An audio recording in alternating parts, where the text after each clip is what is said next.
আলহামদুলিল্লাহ আলহামদুলিল্লাহি রাব্বিল আলামিন আলহামদুলিল্লাহি রাব্বিল আলামিন আল্লাহু আকবার কাবীরা আলহামদুলিল্লাহি কাসীরা সুবহানাল্লাহি বুকরাতাও ওয়া আসীলা। আল্লাহ সুবহানাহু ওয়া তাআলার দরবারে অসংখ্য অসংখ্য শুকরিয়া যে আল্লাহ তাআলা আমাদেরকে প্রতি সপ্তাহে দুইটা দিন দিন দিনের জ্ঞান অর্জনের জন্য, আল্লাহ তাআলার সন্তুষ্টি অর্জনের জন্য আমেরিকা কানাডার বিভিন্ন প্রান্ত থেকে আমাদের সবাইকে এই টেলিকনফারেন্সের মাধ্যমে একত্রিত হওয়ার তৌফিক দিয়েছেন। সেজন্য আমরা আল্লাহ তাআলার দরবারে অন্তরের অন্তঃস্থল থেকে শুকরিয়া জানাই আর বলি আলহামদুলিল্লাহ আলহামদুলিল্লাহ। আল্লাহ যেন আজীবন আমাদের সবাইকে আল্লাহর দ্বীন জানার জন্য, ইলম অর্জনের জন্য এবং সে অনুযায়ী আমাদের জীবনযাপনের জন্য আমাদের সবাইকে তৌফিক দান করেন, আমিন। তো আমার প্রিয় বোনেরা, আসসালামু আলাইকুম ওয়া রাহমাতুল্লাহি ওয়া বারাকাতুহু। আজকে আপনাদের জন্য রয়েছে একটা বিশেষ ধরনের সুন্দর একটা সাবজেক্ট, সেটা হলো অন্তরের রোগ বা আত্মার রোগ ও ইসলামের দৃষ্টিতে রোগ প্রতিরোধের উপায়। তো আত্মা বলতে কি সেটা আমাদেরকে প্রথমে জানতে হবে, যেটাকে আমরা ইংরেজিতে সোল বলি আর বাংলায় আমরা অন্তর, মন, এটাই আমরা বলি। যে মৃত্যুর সাথে সাথে মানুষের শরীর পচে গলে নিঃশেষ হয়ে যায়, বাকি থাকে তার আত্মা, যার সাথে শাস্তি এবং পুরস্কারের সম্পর্ক। শরীরের সাথে মৃত্যুর সাথেই সম্পর্কটা মোটামুটি বিচ্ছিন্ন হয়ে যায়। সেটা এই যে কিছুদিন আগে মালয়েশিয়ার যে প্লেনটা অ্যাক্সিডেন্ট হয়ে গেল, এখনও তার কোনো সন্ধান পাওয়া যায়নি। যদি ওই প্লেনটা ঠিকই অ্যাক্সিডেন্ট হয়ে যায়, তাইলে তার একজন প্রাণীও, একজন মানুষও আজকে জীবিত নেই। কিন্তু তারা যদি কোনো সাগরের অতল গহ্বরে হারিয়েও যায়, তাদের শরীরের কোনো অস্তিত্ব খুঁজে পাওয়া যাবে না। হয়তো কোনো হাঙ্গর অথবা এই ধরনের হিংস্র প্রাণীর পেটের মধ্যে তাদের দাফন কাফন হয়ে যাবে। কিন্তু যে আত্মাটা, সেই আত্মাটা সদা বিরাজমান থাকবে। শুধু ওইটা হলো ট্রান্সফার। মৃত্যুর মাধ্যমে আত্মাটা শুধুমাত্র ট্রান্সফার হয়, এক জগৎ থেকে আরেক জগতে চলে যায়। যখন আমরা জীবিত থাকি তখন এই আত্মাটা আমাদের সাথে থাকে, আর যখন আমাদের মৃত্যু হয় তখন ট্রান্সফার হয়ে ওইটা বর্জখে চলে যায়। তো এই আত্মার সাথেই হইল মানুষের সুখ দুঃখ, শাস্তি এবং পুরস্কারের সম্পর্ক। তো এই আত্মার রূপটা কি সেটা নিয়ে ইনশাআল্লাহ আল্লাহ তাআলা যতটুকু তৌফিক দেন আমি আলোচনা করব। যে রোগ হলো দুই ধরনের, একটা হলো শারীরিক রোগ, যা চিকিৎসার মাধ্যমে আরোগ্য লাভ সম্ভব, আর একটা হলো মানসিক রোগ, যে রোগটা সাধারণত চিকিৎসার মাধ্যমে আরোগ্য লাভ সম্ভব নয়। সেটা হয়তো কিছু ঔষধের মাধ্যমে আপাতত রোগীকে আমরা দেখতে পাই, যে যাদেরকে বলা যায় সাধারণত সাইকিয়াট্রিক পেশেন্ট, যারা অধিক ডিপ্রেসড, তো তারা বিভিন্ন ধরনের ঔষধ খেয়ে একটু রিল্যাক্স নেন, অথবা ঔষধের মাধ্যমে তাদেরকে বেশিরভাগ সময় ঘুম পাড়িয়ে রাখা হয়। এটাকে আমরা কিওর বলতে পারি না বা সুস্থ বলতে পারি না। তবে এই মানসিক রোগ, এটা হলো ইসলামের দৃষ্টিতে বা শরীয়তের দৃষ্টিতে যে মানসিক রোগ, আজকে আমি সেটা নিয়ে আলোচনা করব ইনশাআল্লাহ, যে সেই রোগটা কি। হয়তো অনেকে মনে মনে ভাবতেছেন যে ইসলামের দৃষ্টিতে আবার মানসিক রোগ কিভাবে আরোগ্য হয়, বা সেই মানসিক রোগটাই বা কি। তো সে মানসিক রোগটা হলো যেটা মনের রোগ, আত্মার রোগ, সেটা হলো মানুষের অতিরিক্ত লোভ, হিংসা পরায়ণতা, গীবত, অহংকার মিথ্যা বলা, কুচিন্তা করা, কুধারণা করা, অন্যের দোষ খুঁজে বেড়ানো, কটু কথা বলা ইত্যাদি হলো শরীয়তের দৃষ্টিতে আত্মার রূপ। এবং মানুষের এই যে খারাপ নফস, যেটা যে আত্মাটা, সেটাকে বলে নফসে আম্মারা। খারাপ নফসটাকে বলে নফসে আম্মারা। আর নফসে আম্মারা এই রোগগুলো সৃষ্টি করে মানুষকে খারাপ কাজে উদ্বুদ্ধ করে, মানুষকে পাপের দিকে নিয়ে যায়। যেমন মানুষের মধ্যে যখন লোভটা আসে, তখন এই লোভটা তাকে পাপের দিকে ঠেলে নেয়। সে যা কিছু দেখে, তখন সে তার চোখে কোনো কিছু ভালো মনে হয় না। অন্যের ভালো দেখে তার মন আনন্দিত না হয়ে বরং সে হিংসায় জ্বালাপোড়া সৃষ্টি হয়ে যায়। কারো বাড়িতে গেল, সুন্দর বাড়ি, সুন্দর গাড়ি দেখলো, তখন তার মনে এই লোভ জাগে এবং তারপর লোভের মাধ্যমেই হিংসার সৃষ্টি হয়। অথবা বন্ধু বান্ধবের ছেলে মেয়ে, আত্মীয় স্বজনের ছেলে মেয়ে ভালো রেজাল্ট করতেছে, কেউ মেডিকেলে চান্স পাচ্ছে বা ভালো ব্যবসা করতেছে, ভালো জব হচ্ছে, তখন দেখা যায় যে একজন মুসলমান হিসাবে তার দায়িত্ব হলো সে খুশি হবে, সে আল্লাহর শুকরিয়া আদায় করবে। বরং তা না করে যাদের অন্তরের মধ্যে, আত্মার মধ্যে এই রোগগুলা সৃষ্টি হয়, তারা তখন সেটা সহ্য করতে পারে না এবং তাদের মনে যে হিংসা বিদ্বেষ সৃষ্টি হয়ে যায়, সেটাতেই তাদের একটা মানসিক রোগের সৃষ্টি হয়। তার মনে সব সময় অন্যকে আঘাত করার, অন্যকে হিংসা করার, অন্যের প্রতি পরশ্রীকাতরতা যেটা, সেটাই তার মনের মধ্যে জেগে উঠে এবং সেটা একটা মানসিক রোগে পরিণত হয়। তো আমরা দেখি এই প্রসঙ্গে একটা গল্প বলা যায় যে যাদের মানসিক রোগ, যে কোনো ধরনের মানসিক রোগী যারা, তাদেরকে মনে করেন যখন মেন্টাল হসপিটালে ভর্তি করা হয়, তখন একজন আরেকজনকে নিয়ে কিন্তু খুব, যে রুগী সে নিজেকে কিন্তু রুগী মনে করে না। খুব লক্ষ্য করে দেখবেন যাদের ব্রেইনে কিছুটা মনে করেন দোষ আছে, যাদেরকে আমরা মেন্টাল বলি, তারা কোনোদিন নিজেকে কিন্তু মেন্টাল বলে না, তারা অন্যের দোষটা তারা দেখে এবং অন্যকে তারা মেন্টাল বলে। আর তাদেরকে যদি কেউ বলে মানসিক রোগী বা পাগল, তখন তারা কিন্তু খুব বিরক্তি হয়, খুব মানে রেগে ছুটে যায় সেই মানুষটার উপর। তো এ প্রসঙ্গে একটা গল্প বলা যায় যে যারা যে রোগী, তারা অন্যকে সেই রোগী ভাবে। কেউ যদি মানসিক রোগী হয়, ভালো মানুষকেও সে মনে করবে যে সে হচ্ছে একটা রোগী। কেউ যদি হিংসুক হয়, তাহলে সে অন্য মানুষের দিকে হিংসার দৃষ্টিতে তাকায় এবং মনে করে সেই মানুষটাও হিংসুক, সে আমার ভালো চায় না। কেউ যদি খুব গীবতে অভ্যস্ত হয় বা মিথ্যা বলায় অভ্যস্ত হয়, সে তখন অন্য মানুষকেও মনে করে ওই মানুষটাও যা বলে সব মিথ্যা, ওই মানুষ যা বলে সবই গীবত। এটা হলো মানুষের একটা ফিতরতের স্বভাব।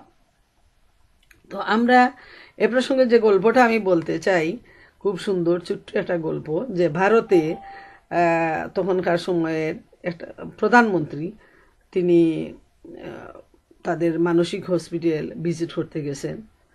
তখন যারা পাগলাগারদে ছিল, তো জিজ্ঞেস করতেছে কে তুমি, মানে ওরা মনে করতেছে যে ওদের মতো আরেকজন।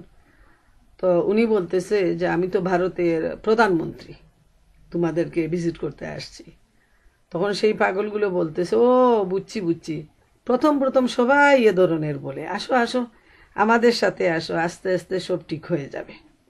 তো আমি এই স্টোরিটা পরে আমার খুব হাসি পাইল যে আসলেও তো ওরা যাদেরকে দেখবে তাদেরকে পাগল, সবাইকে পাগলই মনে করে, ভালো মানুষ সবাইকে ভালো মানুষই মনে করে। ভারতের প্রধানমন্ত্রী আসছেন ভিজিট করতে, কিন্তু তাদের ধারণা যে উনিও তাদের মতো একজন পাগল। তো এইভাবে যাদের আত্মার মধ্যে রোগ ঢুকে গেছে, তারা কিন্তু মানে শরীয়তের দৃষ্টিতে তারা রোগী, আত্মার রোগী। এবং এই রোগটা কী ধরনের রোগ, সেটা আমি রোগগুলোর নাম উল্লেখ করলাম। এবং এ প্রসঙ্গে আমি কুরআন হাদিসের দৃষ্টিতে ইনশাআল্লাহ আপনাদের সামনে তুলে ধরব। যেমন আল্লাহ সুবহানাহু ওয়া তাআলা সূরা আশ-শামসের 9 ও 10 নম্বর আয়াতে ইরশাদ করেন, কাদ আফলাহা মান যাক্কাহা ও কাদ খাবা মান দাসসাহা। যে নিজেকে পরিশুদ্ধ করলো সে কল্যাণ লাভ করলো, আর সেই ব্যর্থ হলো যে তার আত্মাকে কলুষিত করলো। এই যে ছোট্ট দুইটা আয়াত আল্লাহ তাআলা এখানে ইরশাদ করছেন যে যারা আত্মাকে পরিশুদ্ধ করে নিল তারাই ইসলামের দৃষ্টিতে সফলকাম, তারাই হলো সাকসেসফুল। আর যারা তাদের আত্মাকে কলুষিত করলো, রোগগ্রস্ত করলো এবং অন্যায় অবিচার দিয়ে তার আত্মাটাকে ভরে নিল, তারা কিন্তু তাদের জীবনটা তারা ব্যর্থ হয়ে গেল, দুনিয়া এবং আখেরাত উভয়ই তারা হারালো। এ প্রসঙ্গে নবী করিম সাল্লাল্লাহু আলাইহি ইসলামের একটি বাণী উল্লেখ করা যায়। তিনি বলেছেন, তোমাদের ভিতরে এক খণ্ড মাংসপিণ্ড রয়েছে, যে এটাকে পরিশুদ্ধ করলো সেই কল্যাণ লাভ করলো, আর তা হলো মানুষের সোল বা আত্মা।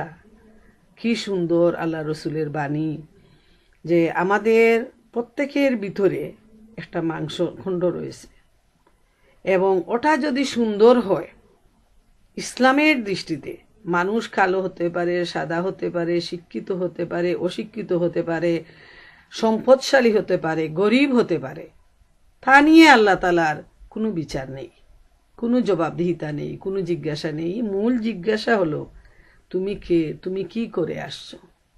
আল্লাহ তাআলা এই পৃথিবীতে মানুষকে পাঠিয়েছেন পরীক্ষা দিয়ে কৃতকার্য হওয়ার জন্য। যে তার আত্মাকে পরিশুদ্ধ করে এই পরীক্ষায় সঠিকভাবে পাশ করতে পারবে, সেই হলো সফলকাম। আর এখানে আল্লাহ রসুল সাল্লাল্লাহু আলাইহি ইসলামও এই কুরআনের দৃষ্টিতে একই ধরনের বাক্য তিনি বলেছেন যে ভিতরে যে মাংসখণ্ড বা আত্মা আছে ওইটাকে যে পরিশুদ্ধ করতে পারবে আসলে সেই কল্যাণ লাভ করবে। এখন আমরা দেখি মানুষের মনের ভিতরে যখন হিংসা আসে তখন ওই হিংসাটা থেকে গীবতের সৃষ্টি হয়ে যায়। এই মানুষটা তখন হিংসাকে চেপে রাখতে না পেরে অন্যের কাছে সেই ব্যক্তি সম্পর্কে নানা ধরনের কথা বলে বেড়ায়, যেখানে সত্য মিথ্যার অনেক মিশ্রণ হয়ে যায়। যেমন আমরা দেখতে পাই, যেটা এভরিডে লাইফে আমাদের মানুষের জীবনে যেটা ঘটে থাকে, যে একজন বন্ধু তার আরেকজন বন্ধুর ফ্যামিলিকে দাওয়াত দিল, তো সেই ফ্যামিলিটা অনেক কষ্ট করে খরচ করে যত্ন করে রান্না বান্না করলো, কিন্তু দেখা গেল বেশিরভাগ পরিবার যখন সেই দাওয়াতটা খেয়ে বাড়ি ফিরে তখন গাড়িতে উঠেই পর্যালোচনা শুরু হয়ে যায়, যার মধ্যে অনেক গীবত এবং অনেক হিংসা বা অহংকার সবগুলা চলে আসে। যেমন প্রথম রান্না নিয়ে পর্যালোচনা, তার মধ্যে কোনটা মন্দ দিক ওইটাই তুলে ধরা হয়। তার ঘর বাড়ির অবস্থা, তার ছেলে মেয়ের অবস্থা সব নিয়ে তার বাড়িতে দাওয়াত খাওয়া হইল, কিন্তু শেষ পর্যন্ত পুরা ঘটনাটা এমন ব্যাকবাইটিংয়ে পরিণত হলো যেটা মারাত্মক গুনাহ। এবং একজন মানুষকে যখন ইনসাল্ট করা হয়, তার সম্মানে যখন আঘাত করা হয়, তখন কিন্তু সেটাই হলো সবচেয়ে বড় গীবত। আমরা আসলে অনেকেই বুঝতে পারেন না যে গীবতটা কি। অথচ গীবত হলো কবিরা গুনাহ। এবং সূরা আল হুজুরাতের 12 নম্বর আয়াতে আল্লাহ সুবহানাহু ওয়া তাআলা ইরশাদ করেন, বিসমিল্লাহির রহমানির রহিম, ইয়া আইয়ুহাল্লাযীনা আমানুস্তানিবু কাসীরাম মিনাজ জান্নি ইন্না বা'দাজ জান্নি ইসমু ওয়ালা তাজাসসু ওয়ালা ইয়াগতাব বা'দুকুম বা'দা আইয়ুহিব্বু আহাদুকুম আন ইয়াকুলা লাহমা আখিহি মাইতান ফাকারিহতুমু ওয়াত্তাকুল্লাহ ইন্নাল্লাহা তাওয়াবুর রাহিম। হে ঈমানদারগণ, বেশি ধারণা ও অনুমান করা থেকে বিরত থাকো। কারণ কোনো কোনো ধারণা ও অনুমান গুনাহ। দোষ অন্বেষণ করো না, আর তোমাদের কেউ যেন কারো গীবত না করে। এমন কেউ কি তোমাদের মধ্যে আছে যে তার নিজের মৃত ভাইয়ের গোশত খাওয়া পছন্দ করবে? দেখো তা খেতে তোমাদের ঘৃণা হয়। আল্লাহকে ভয় করো, আল্লাহ অধিক পরিমাণে তওবা কবুলকারী ও দয়ালু। তাইলে এই আয়াত থেকে আমাদের কাছে যেটা পরিষ্কার, যে গীবতটা এত বড় পাপের কাজ যে গীবত করাকে মরা বাইয়ের মাংস খাওয়ার সাথে তুলনা করা হয়েছে। এত বড় অন্যায় অপরাধ। আর গীবতের সংজ্ঞাটা হলো যে হাদিস অনুযায়ী যে গীবত হচ্ছে তুমি এমনভাবে তোমার বাইয়ের কথা বললে যা তার কাছে অপছন্দনীয়। প্রশ্ন করা হলো, আমি যা বলছি তা যদি আমার বাইয়ের মধ্যে সত্যিই থেকে থাকে তাহলে আপনার মত কি? নবী করিম সাল্লাল্লাহু আলাইহি ওয়াসাল্লাম বললেন, তুমি যা বলছো তা যদি তার মধ্যে থাকে তাহলে তো তুমি তার গীবত করলে, আর যদি না থাকে তাহলে অপবাদ আরোপ করলে। এই হাদিসটি হযরত আবু হুরায়রা রাদিয়াল্লাহু তাআলা আনহু বর্ণনা করেছেন এবং মুসলিম শরীফ, আবু দাউদ, তিরমিজি, নাসাই শরীফে এই হাদিসটির উল্লেখ রয়েছে। তারপর হলো মিথ্যা বলা। যখন মানুষ গীবত করে তখন অটোমেটিক সে একদম সত্য বলতে পারবে না কোনো সময়। অন্যের ব্যাপারে মানুষের কাছে ইচ্ছাকৃতভাবে যখন তার বদনাম রটানো হয় তখন কিন্তু ওইখানে অনেক তেল মশলা লাগানো হয়, এবং সেটা একদিকে হলো গীবত, অন্যদিকে হলো মিথ্যা। আর যাদের গীবতের অভ্যাস আছে তারা দেখবেন সবসময় মিথ্যা কথা বলে। তারা হাসি ঠাট্টা আনন্দ সব কিছুতেই তারা মিথ্যা বলে, এবং ওইটা তাদের অভ্যাসে রক্তে মাংসে এমনভাবে একাকার হয়ে যায় তখন তারা আর বুঝতেই পারে না যে কোনটা সত্য, কোনটা মিথ্যা, কোনটা গীবত, কোনো কিছুই তারা আর আলাদা করতে পারে না। আর মিথ্যাকে সমস্ত গুনাহের মা বলা হয়েছে। নবী করিম সাল্লাল্লাহু আলাইহি ওয়াসাল্লাম মিথ্যাকে সমস্ত গুনার মা হিসাবে উল্লেখ করেছেন, এবং এ সম্পর্কে হাদিসে রয়েছে যে একবার একজন ব্যক্তি নবী করিম সাল্লাল্লাহু আলাইহি ওয়াসাল্লামের কাছে কিছু নসিহতের জন্য আসলো। তো সে লোকটা ছিল চুর, তার পেশা ছিল চুরি। তো নবী করিম সাল্লাল্লাহু আলাইহি ওয়াসাল্লাম বললেন যে তুমি মিথ্যা কথা বলো না। সে খুব খুশি হয়ে গেল যে আল্লাহ রসুল তো আমাকে এত সহজ একটা নসিহত করলেন, কোনো অসুবিধা নেই, এটা আমি মানতে পারবো। তখন রাতের বেলা যখন সে চুরি করতে যাবে তখন সামনে এগুতেই তার মনে আসলো যে আল্লাহ রসুল সাল্লাল্লাহু আলাইহি ওয়াসাল্লাম যদি আমাকে আগামীকাল জিজ্ঞেস করেন যে আমি কি করেছি, তখন তো আমি মিথ্যা বলতে পারবো না, তো আমি কিভাবে চুরি করব? এই ভয়েতে সে আস্তে আস্তে চুরি করা বন্ধ করে দিল, এবং তার পিছনে ছিল একটা মাত্র নসিহত যে তুমি মিথ্যা কথা বলো না। এবং এই ভয়ে যে আল্লাহ রসুলের কাছে আমি মিথ্যা কিভাবে বলবো, আমি তো এটা মেনে নিয়ে আসছি যে আমি মিথ্যা বলবো না। তো মিথ্যা বলাটা জঘন্য অপরাধ। যারা মিথ্যা বলে তারা যে কোনো ধরনের অন্যায় কাজ করতে পারে। আর মিথ্যা সম্পর্কে অন্য একটি হাদিসে আসছে, খুবই ভয়ঙ্কর, যারা বুঝে তাদের জন্য ভয়াবহ। নবী করিম সাল্লাল্লাহু আলাইহি ওয়াসাল্লাম বলেছেন, মানুষ যখন মিথ্যা কথা বলে তখন তার মুখ দিয়ে দুর্গন্ধ বের হয় এবং ফেরেশতা 1 মাইল দূরে চলে যায়। এখন মা বোনেরা আমার, একটু চিন্তা করে দেখেন যে মিথ্যা বলা কত বড় অপরাধ, কত বড় ঘৃণার ব্যাপার, ক্ষতিকর ব্যাপার। আমরা মানুষরা বুঝতে পারি না। মানুষ যখন মিথ্যা কথা বলে তখন এত সুন্দর সেজে গুজে বলে, যারা শুনে তারা ঠিকই বিশ্বাস করে, অনেক ক্ষতিগ্রস্ত হয়ে যায়। এবং এই হাদিসটা যদি মানুষ মনে রাখতে পারে যে মিথ্যা বলার সময় মুখ দিয়ে দুর্গন্ধ বের হয় এবং ফেরেশতারা দূরে সরে যায়, তাহলে এই একটা হাদিসই এই অভ্যাস পরিবর্তনের জন্য যথেষ্ট। আপনারা কি তাই মনে করেন না? যে আমরা এই হাদিসটা মনে রাখলে যখনই মিথ্যা মুখ দিয়ে আসবে তখনই তো অন্তরটা কেঁপে উঠবে যে আমার মুখ দিয়ে দুর্গন্ধ বের হচ্ছে, রহমতের ফেরেশতারা দূরে চলে যাচ্ছেন।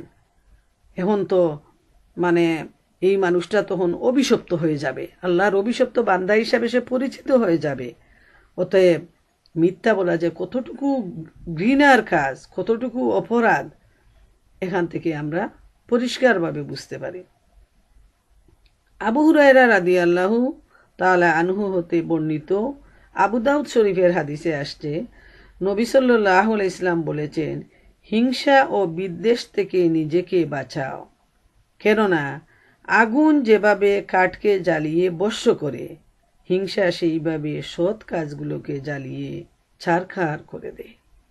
এই হাদিসও আমাদের যে অন্তরের যে রূপটা, মিথ্যা বলা, গীবত করা, হিংসা করা, এই হাদিসগুলা থেকে আমরা বুঝতে পারি যে এটা কত বড় মারাত্মক রোগ। তারপর আসছে আরেকটা রোগ হলো অহংকার। অহংকার এত মারাত্মক একটা ব্যাপার। আমরা দেখি সমাজে কিছু সংখ্যক মানুষ রয়েছে যারা খুবই অহংকারী, সম্পদের অহংকার করে, তারপর তার জ্ঞানের অহংকার করে, এইভাবে বিভিন্ন ধরনের অহংকারী মানুষ আছে। বংশের অহংকার করে, যারা সাধারণ মানুষের সাথে খুব সহজে মিশে না। তো অহংকার হলো শয়তানের কাজ। অহংকারের জন্যই শয়তান অভিশপ্ত এবং চিরধিকৃত। আর এই অহংকার কোনো মুমিনের কোয়ালিটি হতে পারে না, মনে রাখা প্রয়োজন। আর অহংকার সম্পর্কে হাদিসে কুদসিতে আসছে, আল্লাহ তাআলা বলেন, অহংকার আমার চাদর, যে অহংকার করে সে মিথ্যা আমার চাদর নিয়ে টানাটানি করে। তাইলে আমরা এখানেও দেখতে পাই যে অহংকারটা কতটুকু মারাত্মক ব্যাপার। যে অহংকার করার মানে হলো আল্লাহর সাথে গিয়ে ধাক্কাধাক্কি করা, আল্লাহর চাদর নিয়ে টানাটানি করার শামিল। এরপর যে রূপটা, সেটা হলো কুচিন্তা করা বা কুধারণা করা। মনে রাখা প্রয়োজন, চিন্তা হলো 3 ধরনের: সুচিন্তা, কুচিন্তা, দুশ্চিন্তা। তো সবগুলাই সুচিন্তা হলো মুমিনের কাজ। সে বসে শুয়ে দাঁড়িয়ে সব সময় সে মানুষের কল্যাণ কামনা করে, কল্যাণের জন্য চিন্তা করে, নিজের পরিবারের, আত্মীয় স্বজনের, সারা দেশের মানুষের তার সামর্থ্য অনুযায়ী যতটুকু সম্ভব ততটুকু সে করে। এবং তার এই চিন্তা, যে কল্যাণ সাধনের যে সুচিন্তাটা, এর মাধ্যমে সে কাজ করুক আর নাই করুক, সে কিন্তু আল্লাহ তাআলার কাছ থেকে প্রতিটা চিন্তার জন্য একটা সওয়াব পায়। সুবহানাল্লাহু তাআলা। আর কুচিন্তা আর দুশ্চিন্তা, সেটা খুবই ক্ষতিকর। দুশ্চিন্তা শরীরের জন্য ক্ষতিকর, আর কুচিন্তা মনের জন্য ক্ষতিকর। আত্মার জন্য একটা রোগ হলো কুচিন্তা। অনেকের অভ্যাস হলো তারা কুচিন্তা করে কিভাবে মানুষের ক্ষতি করবে, কিভাবে মানুষের হিংসা করবে, এই ধরনের চিন্তা নিয়ে তারা সবসময় ব্যস্ত থাকে, পরিকল্পনা করে, ষড়যন্ত্র করে এবং মানুষ সম্পর্কে তারা কুধারণা করে। এটাও মারাত্মক গুনাহ এবং কবিরা গুনার পর্যায়ে এটা। যে কুচিন্তা আর কুধারণাটা হলো এত মারাত্মক একটা গুনাহ যে যারা কুচিন্তা এবং কুধারণা করে তারা ভালো মানুষকেও তারা মন্দ মানুষ হিসাবে ধারণা করে সমাজে সেটা ছড়িয়ে দেওয়ার চেষ্টা করে। এমনকি অনেক পরিবারও বিধ্বস্ত হয়ে যায় এই কুধারণার জন্য বা মিথ্যা ধারণার জন্য। স্বামী স্ত্রীর সম্পর্কের মধ্যে ফাটল দেখা দেয়, ভাই বোনের সম্পর্ক নষ্ট হয়। যেমন একটা এক্সাম্পলই মনে করেন যে কিভাবে মানুষ অতি সহজে একটা অন্যের সম্পর্কে কুধারণা করতে পারে বা খারাপ চিন্তা করতে পারে। যেমন আমি একটা এলাকায় একবার গেছি আমার সাংগঠনিক সফরে। তো একটা মেয়েটা খুব ভালো ছিল, দিনদার ফ্যামিলির মেয়েই, সেও খুব ভালো দিনদার ছিল। যখন ইউনিভার্সিটিতে গেল তখন তার মধ্যে একটা চেহারা সুরত, তার অভ্যাস, তার ড্রেস, সবগুলোর মধ্যে একটা পরিবর্তন আসলো। তো আমিও, ওর বুড়োটা ছিল খুবই সুন্দর, আমার খুব পছন্দের ছিল, ছোটোবেলা থেকে আমি মেয়েটাকে দেখে আসছি। তো আমি বলতেছি যে তোমার বুড়োটা তো খুব সুন্দর ছিল, মানে বুড়োর মধ্যে একটা পরিবর্তন আমি দেখতেছি। তো সে আমার পাশে যে ছিল, মানে খুব তাকাইতেছে আর বলতেছে, আপনি আপনি কিছু বলছেন? তখন ও বলল যে না, আমি তো কিছু বলি নাই। আমিও বললাম যে না, কি বলবে?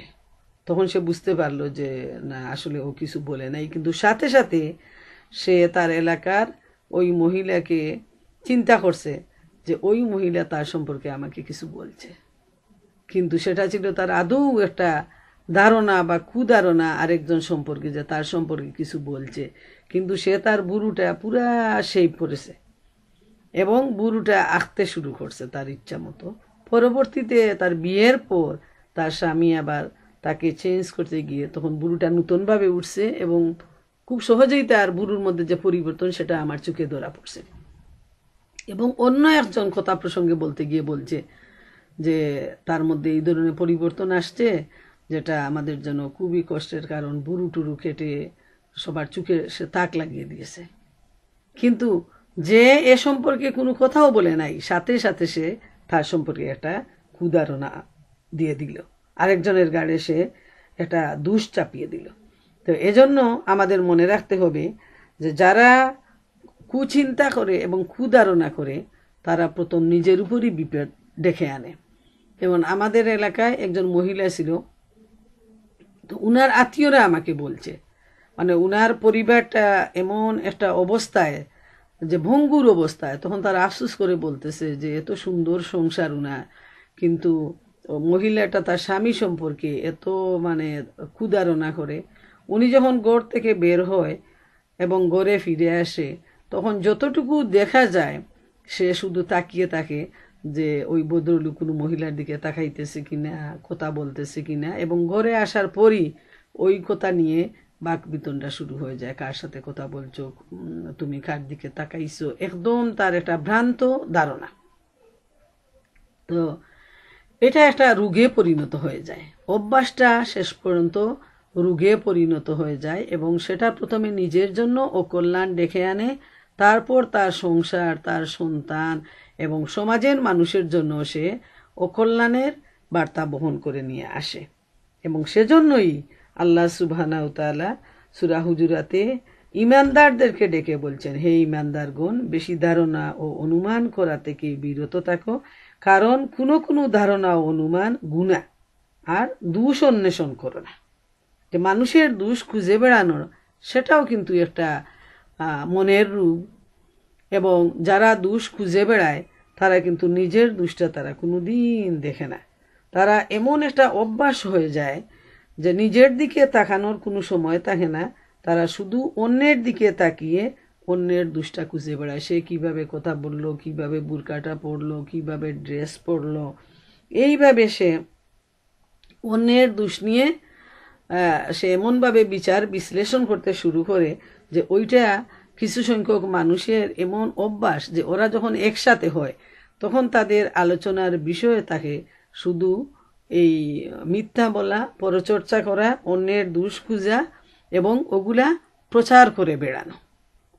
তো যদিও এই মানে বিষয়টা শুনতে হয়তো অনেকের কাছে সহজ মনে হচ্ছে যে ওগুলো তো আমাদের দৈনন্দিন জীবনের একটা অভ্যাস, ওটা আবার একটা এমন কোনো দোষ হইল কিনা। কিন্তু আমরা যদি ইসলামের দৃষ্টি থেকে, কুরআন হাদিসের দৃষ্টিকোণ থেকে যদি আমরা দেখি, তাহলে আমরা দেখি যে প্রতিটা ব্যাপারে আল্লাহ এবং আল্লাহ রসুল সাল্লাল্লাহু আলাইহি ইসলামের মানে আদেশ এবং নিষেধ এখানে আসছে। কুরআন যেভাবে নিষেধ করছে যে এইটা খুবই খারাপ, ঠিক সেভাবে নবী করিম সাল্লাল্লাহু আলাইহি ইসলাম তিনি নিষেধ করে দিয়েছেন। এবং এটা যে এত বড় শাস্তিযোগ্য অপরাধ, সেই যে বিষয়টাও তিনি ইমানদারদের সামনে খুব পরিষ্কারভাবে তুলে ধরছেন। যেমন একদা নবী করিম সাল্লাল্লাহু আলাইহি সাল্লাম জুমার খুতবায় এই কথাগুলো বলেন, যেটা আবু দাউদ শরীফে আসছে, হে সেই সব লোকজন যারা মুখে ঈমান এনেছ কিন্তু এখনো ঈমান তোমাদের অন্তরে প্রবেশ করেনি, তোমরা মুসলমানদের গোপনীয় বিষয় খুঁজে বেরিও না। যে ব্যক্তি মুসলমানদের দুষ্ত্রুটি তালাশ করে বেড়াবে, আল্লাহ তার দুষ্ত্রুটির অন্বেষণে লেগে যাবেন। আর আল্লাহ যার ত্রুটি তালাশ করেন তাকে তার ঘরের মধ্যে লাঞ্ছিত করে ছাড়েন। প্রিয় মা বোনেরা আমার, দেখেন চিন্তা করে যে অন্যের দোষ খুঁজাটা এত খারাপ যে নবী করিম সাল্লাল্লাহু আলাইহি সাল্লাম বলছেন, কেউ যদি অন্য মানুষের দোষ ত্রুটি খুঁজার পিছনে লাগে, স্বয়ং আল্লাহ তার দোষ খুঁজবেন, এবং আল্লাহ তাআলা যদি মানুষের দোষ খুঁজেন তাহলে তাকে লাঞ্ছিত করে ছাড়বেন। প্রথমে তার নিজের ঘরের মধ্যে, তার স্ত্রী সন্তান স্বামীর কাছে, তার ভাই বিরাদের কাছে, তারপর সমাজের কাছে তাকে লাঞ্ছিত করবেন। এরপর হলো কটু কথা বলা। এটাও অনেক বড় গুনাহ, মানুষের মনে কষ্ট দেয়া, মানুষের মনে আঘাত দেয়া। আমি এই কথাটা বারবার উল্লেখ করতে চাই যে মানুষের শরীরে যদি আঘাত হানা হয়, যে কোনো একটা অ্যাক্সিডেন্টে সে যদি আহত হয়, তাহলে তার মেডিসিনের মাধ্যমে, অয়েন্টমেন্টের মাধ্যমে তার চিকিৎসার ব্যবস্থা হয়ে যায়, সে সুস্থ হয়ে ওঠে। কিন্তু কটু বাক্য বলে একজন মানুষের আত্মার মধ্যে যদি আঘাত দেয়া হয়, তাহলে সেই রোগটা কোনো অবস্থায় সারানো যায় না। সেখানে অয়েন্টমেন্টও দেওয়া যায় না, আর কোনো মেডিসিনও দেওয়া যায় না। তো এই ব্যাপারে হযরত আয়েশা রাদিয়াল্লাহু তাআলা আনহা বর্ণিত বুখারী ও মুসলিম শরীফের হাদিসে আসছে, নবী করিম সাল্লাল্লাহু আলাইহি সাল্লাম বলেছেন, যে ব্যক্তির কটু বাক্যের ভয়ে লোকজন তার সাথে উঠা বসা পরিত্যাগ করে, কিয়ামতের দিন সে হবে আল্লাহর কাছে জঘন্যতম ব্যক্তি। আপনারা দেখবেন আপনাদের আত্মীয় স্বজন এবং আশেপাশের লোকজনের মধ্যে বেশিরভাগ ক্ষেত্রে মহিলাদের এই অভ্যাসটা আছে, যারা কটু কথা বলে।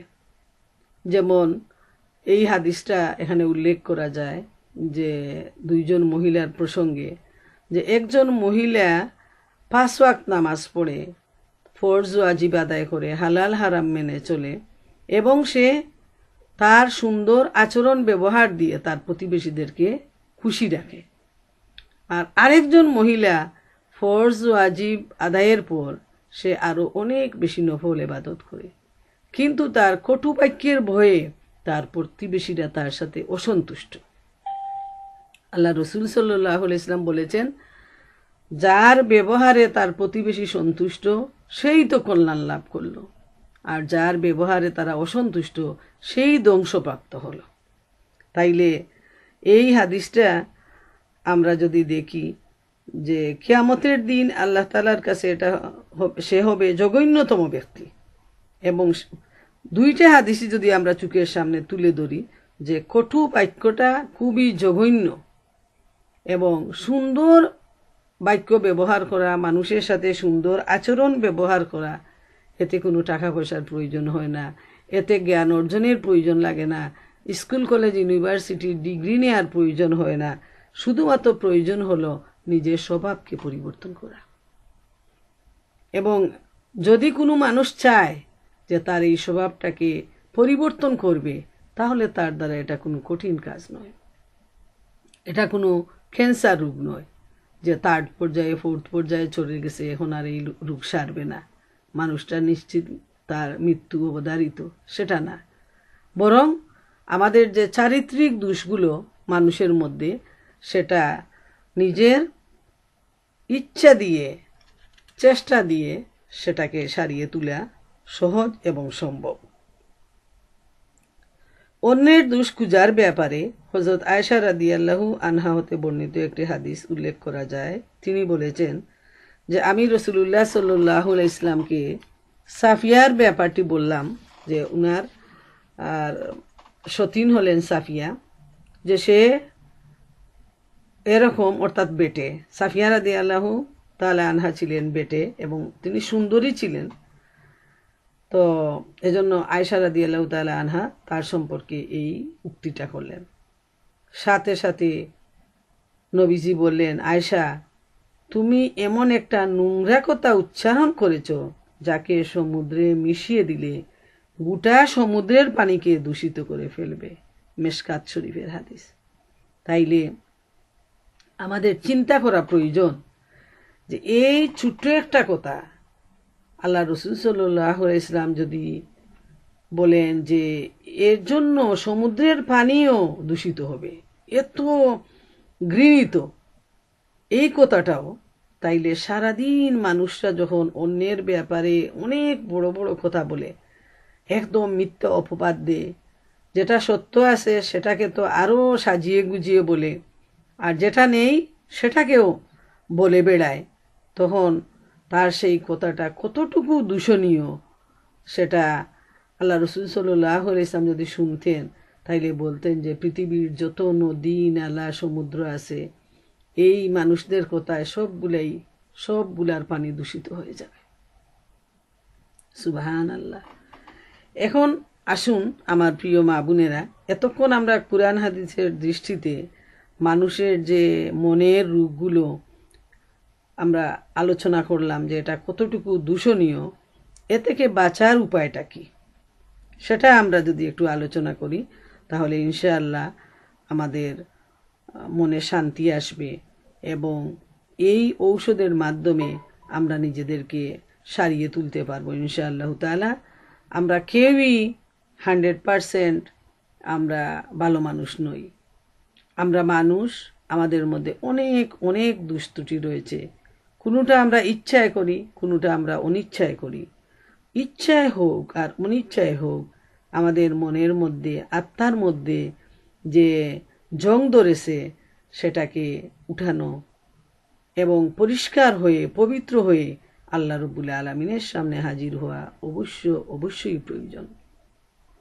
জান্নাতে কোনো অপবিত্র মানুষ, কোনো গুনাহগার মানুষ প্রবেশ করতে পারবে না। জান্নাতে যাওয়ার জন্য পবিত্রতা হলো শর্ত এবং সমস্ত গুনাহ খাতা ধুয়ে মুছে পরিষ্কার হয়ে সেখানে যেতে হবে। তো সেজন্য আমাদের তৈরি হওয়া প্রয়োজন। ছোট বড় যার যে দোষ আছে সেগুলো আমরা নিজেরা সিলেক্ট করব।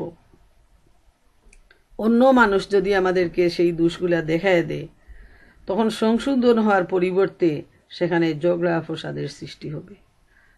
এমনকি নিজের স্বামী এবং স্ত্রীও যদি একজন আরেকজনকে চোখে আঙ্গুল দিয়ে দোষ ধরায়, তখন কিছু সংখ্যক মানুষ ছাড়া বাকি সবার সংসারে আগুন লেগে যাবে। কেউ কাউকে সহ্য করতে পারবে না যে তুমি আমাকে এত বড় কথা বলছো। কিন্তু আল্লাহর প্রিয় বান্দা যারা তাকওয়াবান, যারা মুত্তাকি, তাদের অন্তর হলো সম্পূর্ণ পৃথক। তারা চায় যে আমরা যেন আমাদের দুষ্ত্রুটিগুলো সংশোধন করে আল্লাহ রাব্বুল আলামিনের প্রিয় বান্দা হয়ে আমরা যেন এ দুনিয়া থেকে মৃত্যুবরণ করি এবং হাসরের ময়দানে আখেরাতে আদালতের কঠিন মুসিবতের সময় যেন আমরা নিজের সুন্দর আমল নিয়ে আল্লাহ রাব্বুল আলামিনের দরবারে হাজির হতে পারি। এবং সেজন্য যে আমলের প্রয়োজন, প্রথম সেটা হলো মহাগ্রন্থ আল কুরআন খুব ভালোভাবে বুঝে পড়া। আর অন্তরের রোগ আরোগ্যের জন্য যদি আমরা আল কুরআন না পড়ি, তাহলে কিভাবে আমরা বুঝবো যে কোনটা দোষ, কোনটা গুনাহের কাজ, এবং এই গুনাহের কাজের ব্যাপারে আল্লাহ তাআলা আমাদেরকে কিভাবে নিষেধ করে দিয়েছেন এবং কোন ভালো কাজগুলো করার জন্য আল্লাহ তাআলা আমাদেরকে তাগিদ দিয়েছেন। তো এখানেও আমরা এই রোগ মুক্তি পাওয়ার জন্য যে আয়াতটা, সেটা হলো সূরা হুজুরাতের এই 12 নম্বর আয়াতটা যদি আমরা আবারও উল্লেখ করি, আল্লাহ তাআলা ইরশাদ করেন, হে ঈমানদারগণ, বেশি ধারণা ও অনুমান করা থেকে বিরত থাকো, কারণ কোনো ধারণা ও অনুমান গুনাহ। দোষ অন্বেষণ করো না, আর তোমাদের কেউ যেন কারো গীবত না করে। এমন কেউ কি তোমাদের মধ্যে আছে যে তার নিজের মৃত ভাইয়ের গোশত খাওয়া পছন্দ করবে? দেখো তা খেতে তোমাদের ঘৃণা হয়। আল্লাহ তাআলাকে ভয় করো আল্লাহ অধিক পরিমাণে তওবা কবুলকারী ও দয়ালু। তাইলে এই আয়াত আমাদেরকে নিষেধ করে দিচ্ছে এই যে দোষগুলো আছে তা থেকে যেন আমরা নিজেদেরকে বিরত রাখি। আর আল্লাহ তাআলা পরিশেষে বলতেছেন যে আল্লাহ তাআলা অধিক পরিমাণে তওবা কবুল করেন এবং তিনি দয়ালু। এর মানে হলো যে আমরা সব সময় যেন আল্লাহ তাআলার কাছে তওবা করি এবং এমন তওবাতুন নসুহা, যেটা খাঁটি তওবা, এই তওবার মাধ্যমে আমরা যেন আমাদের যে দোষগুলো আছে সেটাকে যেন ক্ষমা করায় নিতে পারি। যেহেতু আল্লাহ রাব্বুল আলামিন মানুষের তওবাকে খুবই পছন্দ করেন এবং প্রতিটা দোষ ত্রুটি উল্লেখ করে সাথে সাথে আল্লাহ তাআলা এই তওবার তাগিদ দেন এবং এটাও তিনি বলেন যে আল্লাহ তাআলা হচ্ছেন সবচেয়ে বড় ক্ষমাশীল। অতএব আমাদের মেডিসিনের মধ্যে প্রথম মেডিসিনটা হলো আমরা যেন খুব ভালোভাবে বুঝে শুনে কুরআন পড়ি, আল্লাহর আদেশ এবং নিষেধ কোথায় সেগুলো বুঝে শুনে যেন আমরা আমাদের জীবনে মেনে চলার চেষ্টা করি। আর 2 নাম্বার হলো এই কুরআন থেকে আমরা যেটা জানতে পারলাম যে এই দুষ্ত্রুটির জন্য আমাদেরকে তওবা করতে হবে এবং সেই তওবা হতে হবে তওবাতুন নসুহা। যেমন এ প্রসঙ্গে একটা দীর্ঘ হাদিস বর্ণনা করা যায় যে একজন মহিলা তিনি শয়তানের প্ররোচনায় পড়ে তিনি তার দ্বারা বেবিচার হয়ে গেল এবং সন্তান গর্ভে আসলো। তিনি রাসূল করিম সাল্লাল্লাহু আলাইহি ইসলামের কাছে এসে ঘটনাটি বর্ণনা করলেন এবং রজমের শাস্তি চাইলেন। আল্লাহ রাসূল সাল্লাল্লাহু আলাইহি ইসলাম উনি যখন বারবার বলতেছেন মুখ ফিরায় নেন, 1 বার 2 বার 3 বার, কিন্তু 3 বার শোনার সাথে সাথে উনার জন্য ওয়াজিব হয়ে গেল যে সেটা শোনা এবং তার একটা বিচার করা। তখন রাসূল করিম সাল্লাল্লাহু আলাইহি ইসলাম সেই মহিলাটাকে বললেন যে তুমি হয়তো জিনা করেছো, পাপ করেছো, তোমার গর্ভের সন্তানটা তো পাপ করেনি, অতএব তুমি বাড়ি ফিরে যাও এবং যতদিন এই সন্তান প্রসব না করবে ততদিন তুমি আল্লাহ তাআলার কাছে তুমি তওবা করো, এরপরে তার ফয়সালা হবে। মহিলাটি এমন কান্না শুরু করে বাড়ি ফিরে গেল যে হায় আল্লাহ, এই শাস্তি নেয়ার মতো সময় আমি পাবো কিনা, এভাবে যদি আমি মরে যাই তাহলে তোমার সামনে আখিরাতে আদালতে আমি কি জবাবদিহিতা করব আমার এত বড় পাপের জন্য। তার ধারণা এবং বিশ্বাস, তার যে তওবাটা হলো যে এত কঠিন শাস্তি জেনে নিয়েও এই মহিলাটা আল্লাহ তাআলার কাছে নিজেকে এমনভাবে সারেন্ডার করে দিল যে আমার জীবনটা যেভাবেই হোক, যত কষ্টই হোক, আমি যদি এই শাস্তিটা নিয়ে যাই নবী করিম সাল্লাল্লাহু আলাইহি ইসলামের মাধ্যমে তাহলে আল্লাহ তাআলা আমাকে মাফ করে দেবেন। এই আশা নিয়ে সে আল্লাহ রসুলের কাছে আসছিল, কিন্তু যখন শাস্তিটা হলো না তখন সে খুব অশান্তি হয়ে গেল এবং আল্লাহ তাআলার কাছে কান্নাকাটি শুরু করে দিল। তারপর যখন এই সন্তান আসলো দুনিয়াতে, তখন সন্তান নিয়ে সে আল্লাহ রসুলের কাছে আবারও আসলো, এসে বলল ইয়া রাসূলুল্লাহ সাল্লাল্লাহু আলাইহি ইসলাম, এই আমার সন্তান, এখন আমাকে শাস্তি দিন। আল্লাহ রসুল সাল্লাল্লাহু আলাইহি ইসলাম এবারেও তাকে বাড়ি ফিরিয়ে দিলেন আর বললেন বাচ্চার দুধ খাওয়ার হক রয়েছে, যতদিন পর্যন্ত দুধ খাবে ততদিন পর্যন্ত তুমি তাকে দুধ পান করাও। এরপর বাচ্চাটা যখন শক্ত খাবার খেতে শুরু করলো তখন মহিলাটি বাচ্চাকে কুলে নিয়ে এবং 1 খণ্ড রুটি নিয়ে আল্লাহ রসুলের সামনে উপস্থিত হলো এবং বলল ইয়া রাসূলুল্লাহ সাল্লাল্লাহু আলাইহি ইসলাম, এই দেখেন আমার বাচ্চাটির এখন আমার আর দুধের প্রয়োজন নেই, সে শক্ত খাবার খেতে শিখেছে, এখন আমাকে শাস্তি দিন। সুবহানাল্লাহু তাআলা, আল্লাহর এত ভয়, এমন তওবা যে যখন তাকে সত্যিই শাস্তি দেয়া হলো তখন তার শরীরের রক্ত ছিটিয়ে একজন সাহাবীর পোশাকে এসে পড়ছে। তখন তিনি বিরক্তি হয়ে বললেন যে এই পাপী মহিলার রক্ত আমার কাপড়ে এসে পড়ল। আল্লাহ রসুলের কানে চলে গেল এই কথাটা এবং তিনি বললেন যে তোমার কথাটা তুমি উঠায় নাও হে সাহাবী, এই মহিলার তওবা আল্লাহ তাআলার দরবারে এত বেশি পছন্দ হয়েছে যে তার তওবা যদি মদিনায়, সারা মদিনায় বিলি বন্টন করা হয়, তাহলে সবার গুনাহ মাফ হয়ে যাবে। সুবহানাল্লাহু তাআলা। এই হলো তওবা, এবং এটার নামই হলো তওবাতুন নসুহা বা খাঁটি তওবা। নিজেকে সম্পূর্ণভাবে আল্লাহ তাআলার কাছে সুপর্দ করে দেয়া এবং নিজের গুনাহ যে মাফি চাওয়াটা এত আশ্চর্য ব্যাপার।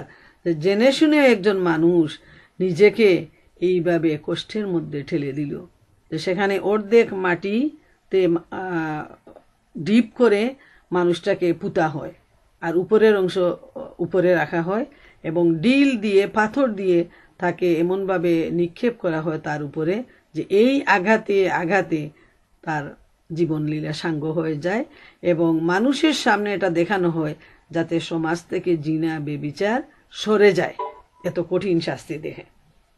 2 নাম্বার যেটা, সেটা হলো যে আল হাদিস অধ্যয়ন করা। আমি এতক্ষণ আপনাদের সামনে যে হাদিসগুলো তুলে ধরলাম, এইভাবে যদি আমরা হাদিসগুলো আমরা নিয়মিত বুঝে শুনে অধ্যয়ন করি, তাহলে কোনটা দূষণীয়, কোনটা পাপের কাজ, কিভাবে বেঁচে থাকতে হবে, সবগুলা রসুল করিম সাল্লাল্লাহু আলাইহি ওয়াসাল্লাম বলে দিয়েছেন। তখন আমাদের যে নলেজটা হবে, ইসলামের যে জ্ঞান অর্জন আমরা করব, তার মাধ্যমে আমরা আমাদের ঈমানকে হেফাজত করতে পারবো, তার মাধ্যমে আমাদের দোষ ত্রুটিকে আমরা ধুয়ে মুছে পরিষ্কার করতে পারবো। যেমন নবী করিম সাল্লাল্লাহু আলাইহি ওয়াসাল্লাম বলেছেন, কেউ যদি কারো গোপন দোষ দেখে ফেলে এবং তা গোপন রাখে, তাহলে সে যেন একজন জীবন্ত পুঁতে ফেলা মেয়ে সন্তানকে জীবন দান করলো। এই হাদিসটা আমাদেরকে বলে দিচ্ছে যে যদি আমরা কারো দোষ গোপন করি, তাহলে একটা জীবন্ত মানুষকে জীবন দান করায় যে সওয়াবটা, এত বড় সওয়াব হবে। এখন মানুষের দোষ জাহির করার মধ্যে এত বড় গুনাহ, জাহান্নামের পাপ হবে। আর মানুষের দোষ যখন গোপন করা হবে, তখন আল্লাহ রাব্বুল আলামিন তাকে বিরাট সওয়াবের ভান্ডার দান করবেন। তো আমরা যদি কুরআন হাদিস না পড়ি, তাহলে কিভাবে আমরা বুঝবো যে কোন জায়গায় সওয়াব এবং কোন জায়গায় আযাব আছে? সেটা কিন্তু আমরা বুঝতে পারবো না। এরপরের হলো যে অন্তরে সদা আল্লাহর ভয় জাগ্রত রাখা। আল্লাহর ভয় যদি মানুষের অন্তরে সারাক্ষণ থাকে, যে সম্পর্কে আল্লাহ তাআলা কুরআনে বারবার তাগিদ দিয়েছেন, ইয়া আইয়ুহাল্লাযীনা আমানু তাকুল্লাহা হাক্কা তুকাতিহি, হে ঈমানদারগণ, তোমরা আল্লাহ তাআলাকে ভয় করো যেভাবে ভয় করা উচিত। এইভাবে যদি আমাদের ঈমানদারদের মধ্যে অন্তরে আল্লাহর ভয় জাগ্রত হয়, তাহলে সে প্রতিটা পদক্ষেপে হিসাব নিকাশ করে চলবে। কথা বলতে তার হিসাব লাগবে যে কোনটা ভালো, কোনটা মন্দ, কোনটা হারাম, কোনটা হালাল, কোনটা গীবত, কোনটা দিনের পথের দাওয়াত, কোন কথা বললে মানুষ খুশি হবে, কোন কথা বললে মানুষে দুঃখ পাবে, কি কাজ করলে আমার আল্লাহ সন্তুষ্ট হবেন, কোনটা না করলে আল্লাহ তাআলা অসন্তুষ্ট হবেন। এইভাবে যাচাই বাছাইয়ের মাধ্যমে একজন মুমিন যখন তার জীবন পরিচালনা করবে, তখন ইনশাআল্লাহ তাআলা এই ধরনের রূপ থেকে তার আত্মাকে সে হেফাজত করতে পারবে। মনে রাখা প্রয়োজন, পুলিশের ভয়ে মানুষ কোনো সময় অপরাধ থেকে বাঁচতে পারে না। আইনের মাধ্যমে সারা দুনিয়ার কোথাও অপরাধ বন্ধ করা সম্ভব হচ্ছে না, বরং আমরা দেখতে পাচ্ছি দিন দিন অপরাধ বৃদ্ধি পাচ্ছে এবং মানুষ অপরাধের সাগরে ডুবে যাচ্ছে।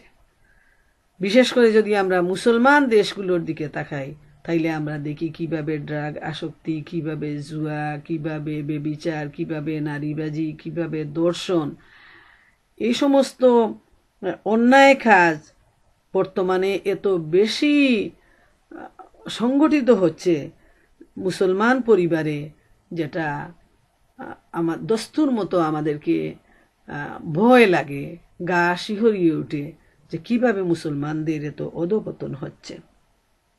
তো আল্লাহর ভয় যখন মানুষের অন্তরে জাগ্রত থাকে, তখন মানুষ যে কোনো কাজ করতে মনে করে যে আমার আল্লাহ তো আমাকে দেখতেছেন, এবং এই বিশ্বাস যখন তার অন্তরে জেগে উঠে, তখন সে কিন্তু পাপের কাজ করতে পারে না। আমরা অনেক অনেক ঘটনা আমরা দেখি আমাদের চোখের সামনে, যেমন সেই মহিলার দুধ বিক্রির ঘটনা। মা বলতেছে দুধে পানি মিশাও, আর মেয়ে বলতেছে মা আমি পারবো না। মা বলে ওমরের লোকজন তো দেখবে না, এখন তো রাত গভীর। মেয়ে বলে ওমরের লোকজন না দেখলে কি হবে, যিনি ওমরের সৃষ্টিকর্তা, যিনি তোমার আমার সৃষ্টিকর্তা, যিনি দুনিয়া আখেরাতের সৃষ্টিকর্তা, সেই মহান আল্লাহ তো দেখতেছেন। তো সুবহান আল্লাহ, এইভাবে যদি মানুষের অন্তরে আল্লাহর ভয় জাগ্রত হয় তাহলে কোনোদিন মানুষ এত জঘন্য অপরাধে করতে পারে না। তারপর যে মেডিসিনটা সেটা হলো যে আমাদের জাহান্নামের আযাবের ভয় থাকতে হবে সবসময় মনের ভিতরে, এবং জান্নাত লাভের আকাঙ্ক্ষা থাকতে হবে। এই দুইটা যদি আমাদের ভিতরে আসে পাশাপাশি, তাহলে একসময় জাহান্নামের ভয় একজন মানুষকে পাপ থেকে বিরত রাখবে, আর কখনো জান্নাতের সেই আশা আকাঙ্ক্ষা একজন মানুষকে পাপ থেকে বিরত রাখবে এবং ভালো কাজে উদ্বুদ্ধ করবে। আর নবী করিম সাল্লাল্লাহু আলাইহি ওয়াসাল্লাম বলেছেন, তোমাদের মধ্যে কেহ ঈমানদার হতে পারবে না যতক্ষণ না সে তাহার ভাইয়ের জন্য তাহাই পছন্দ করে যা সে নিজের জন্য পছন্দ করে। তাইলে দেখেন, আমরা যদি আমাদের ভাইকে মানে ঈমানদারি হওয়া যায় না যে নিজের পছন্দের জিনিস যদি আমরা ভাইয়ের জন্য পছন্দ না করি, আর সেখানে যদি তার বিপরীত হয় যে তার হিংসা, তার অকল্যাণ, সবকিছু যদি একজন মুসলমানের মনে হয়, অন্যের সে ভালো দেখতেই পারে না, অন্যের একটা ভালো বাড়ি দেখলেও তার হিংসা লাগে, গাড়ি দেখলেও হিংসা লাগে, অন্যের সন্তান ভালো পড়াশোনা করে সেটাতেও তার হিংসা লাগে, তখন বোঝা দরকার যে কতটুকু গুনাহের কাজ সংগঠিত হয়ে গেল। এরপর বলে রাখা প্রয়োজন যে মানসিক অশান্তি, মানসিক যাতনা, ডিপ্রেশন, যত ধরনের মানসিক রোগ রয়েছে, এই হিংসা, বিদ্বেষ, অহংকার এগুলো ছাড়াও, যেটা বর্তমান জমানায় মানুষ অত্যন্ত ব্যস্ততার যুগে ডিপ্রেসড হয়ে যাচ্ছে এবং তার অনেক ধরনের রোগ সৃষ্টি হচ্ছে, সেগুলোর প্রতিরোধের উপায় হচ্ছে আল্লাহ তাআলার জিকির। যেমন আল্লাহ রাব্বুল আলামিন ইরশাদ করেন, আলা বিজিক্রিল্লাহি তাতমাইন্নাল কলব, আল্লাহর স্মরণ কলকে সান্ত্বনা দিতে পারে। তারপর মহাগ্রন্থ আল কুরআনের অন্য আয়াতে আসছে, ফাজকুরুনি আজকুরকুম ওয়াশকুরুলি ওয়ালা তাকফুরুন, তোমরা আমাকে স্মরণ করো আমিও তোমাদের স্মরণ করব, তোমরা শুকরিয়া আদায় করো এবং নাশুকরি করো না। তাহলে প্রিয় মা বোনেরা আমার, আমি এতক্ষণ আপনাদের সামনে আত্মার যে রূপগুলো ইসলামের দৃষ্টিতে, সেই রূপগুলো উল্লেখ করলাম এবং কুরআন হাদিসের দৃষ্টিতে সেই রোগের প্রতিকার কিভাবে সম্ভব সেটাও আলোচনা করলাম। তো এ থেকে আমরা যে আল্লাহ তাআলার কাছে এই দুয়াই করব যে যা আমরা শুনলাম, যা বললাম, আল্লাহ সুবহানাহু ওয়া তাআলা যেন আমাদেরকে বুঝার, উপলব্ধি করার তৌফিক দান করেন এবং আমরা যেন আমাদের বাস্তব জীবনে, সেই ব্যবহারিক জীবনে কুরআন হাদিসের দৃষ্টিকোণ থেকে নিজেদেরকে পরিচালিত করতে পারি, যাবতীয় হারাম এবং অন্যায় থেকে বাঁচতে পারি এবং আমাদের যে অন্তরটা, যে হৃদয়টা অন্যায় দিয়ে কলুষিত হয়ে যাচ্ছে, সেটাকে পরিষ্কার করার জন্য, পরিশুদ্ধ করার জন্য আমরা যেন বেশি বেশি করে আল্লাহ তাআলার জিকির করি, আল্লাহর কালাম যেন বুঝে পড়ি, রসুলের হাদিস থেকে যেন আমরা শিক্ষা গ্রহণ করি। আল্লাহ সুবহানাহু ওয়া তাআলা আমাদের সবাইকে এসে তৌফিক দান করুন। ও আখিরু দাওয়ানা আনিল হামদুলিল্লাহি রাব্বিল আলামিন। আসসালাম।